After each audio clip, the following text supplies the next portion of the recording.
বাংলাদেশে ওই মালগুলোর মধ্যেই বেশি ডিভোর্স দেখা যায়। মালগুলা খুবই আধিক্যতা দেখায়, ন্যাকামি করে, ন্যাকামির শেষ নেই।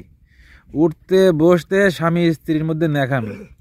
আর এই যে ন্যাকামি, অতিরিক্ত ন্যাকামির কারণে এদের মধ্যে আবার তাড়াতাড়ি ডিভোর্স হয়ে যায়, ছাড়াছাড়ি হয়ে যায়, তালাক হয়ে যায়, দুইজন পৃথক হয়ে যায়। হ্যাঁ, সেই ন্যাকামি কিছু কিছু ন্যাকামি করার সময় কিছু কিছু শব্দ ব্যবহার করে। এই শব্দ ব্যবহারের মাধ্যমেই তো ন্যাকামি আর কি। তো স্বামী খুব আদরের সহিত তার বউরে ডাকে, হাই বাবু, হাই বেবি। হ্যাঁ, মানে এই হলো ডাক। হ্যাঁ, হাই বেবি, হাই বাবু, হাই জানু। এটা হলো স্বামী তার বউরে এইভাবে ডাকে। আবার এদিকে যদি এরকম পংটা স্ত্রীও হয় তাহলে হাই বাবু, হাই জানু, তারপরে হাই বেবি। মানে এই হলো তাদের ভাষা। আমরা তো ছোটোবেলা থেকে এই ধরনের ভাষা শুনিনি, কিন্তু ইদানিং মডার্ন আধুনিক ডিজিটাল যুগে এসে এই ধরনের শব্দের সাথে পরিচিতি হচ্ছি। আবার এও দেখতেছি যে এখান থেকে 15 বছর 20 বছর আগে তেমন একটা ডিভোর্স বা তালাক ছাড়াছাড়ি স্বামী স্ত্রীর মধ্যে খুব একটা দেখি নাই। কিন্তু এই শব্দগুলো যখন চলে আসছে, এই শব্দগুলোর প্রয়োগ যখন বেশি পরিমাণে হচ্ছে, তখন দেখি এই যে ডিভোর্সের পরিমাণ, ছাড়াছাড়ির পরিমাণ, মানে স্বামী যে কোনটা নিয়ে কোনটারে বিয়ে করে, কোন ছেলেরে বিয়ে করে স্বামী হিসেবে জীবনে রেখে থিতু হবে, ওই মেয়েটা আসলে ভেবেও মানে বুঝে উঠতে পারছে না।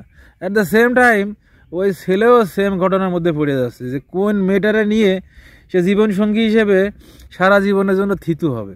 হ্যাঁ, তো এই যে বাবু, হাই বাবু, তারপরে বাবু তুমি কেমন আছো, জানু তুমি ভালো আছো, তারপরে কি বলে বেবি, হাই বেবিস তুমি কেমন আছো।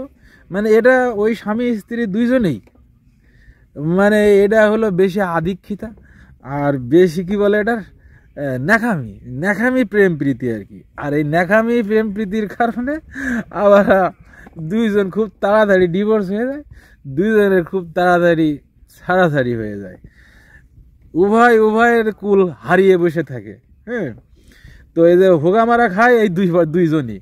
এই যে মালগুলা এই যে বেশি আধিক্যতা কইরা কি মানে বাবুর মধ্যে থাকে, হাই বেবির মধ্যে থাকে, তারপরে জানুর মধ্যে থাকে, মানে প্রেম ভালোবাসা উতলিয়ে উতলিয়ে পড়ে।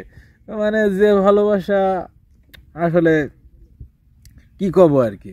তো যাই হোক, আমার পয়েন্ট অফ ভিউ থেকে আমি আমার বক্তব্যটা শেয়ার করলাম। হ্যাঁ, তো এই বাবু স্বামী স্ত্রীর মধ্যে বাবু ডাকাডাকি, স্বামী স্ত্রীর মধ্যে যদি বাবু ডাকাডাকি হয় তাহলে সেম ছেলে মেয়ে হলে ওদেরকে কি ডাকবে আল্লাহ মাবুদ সেই জানে। তো এই স্বামী স্ত্রীর মধ্যে থেকে বাবু ডাকাডাকি, বেবি ডাকাডাকি, বেবি মানে কি বুঝি না, তারপরে জানু মানু এগুলো বাদ দিয়ে মোটামুটি একটা ট্রেডিশনাল বা একটু শুনতে শ্রুতিমধুর যেটা সমাজের সাথে যায় সেই ধরনের ভাষার প্রয়োগটা আমি মনে করি স্বামী স্ত্রীর মধ্যে থাকা বাঞ্ছনীয়। আবার এই বেশি আধিক্যতা ন্যাকামিতে কিন্তু বেশি ডিভোর্স হয়ে যাচ্ছে। ওই ন্যাকামি ছেড়ে বাদ দিয়ে, এইসব আধিক্যতা বাদ দিয়ে অতিরিক্ত ভালোবাসা উতলানো দেখাতে যে নিজেদের সংসারের মধ্যে অশান্তি ডেকে এনেন না। আর একটা সময় মানুষ যদি এইরকম কোনো কিছু ঘটে এই সংসারের ভিতরে, মানুষ হাসাহাসি করবে, বাবু কয়ে গেল, বাবু তো পেছন দিয়ে গেল, বেবিস তো পেছন দিয়ে গেল, তারপরে জানু তো পেছন দিয়ে চলে গেল। সো এগুলোর দরকার নাই। যেটা সহনশীল, সেই সহনশীলের মাত্রার মধ্যেই সংসার জীবনে আমরা বিলং করি। সো সবাই ভালো থাকুন, সুস্থ থাকুন, ভিডিওটি সর্বস্ব শেয়ার দিয়ে দেবেন। আল্লাহ হাফেজ।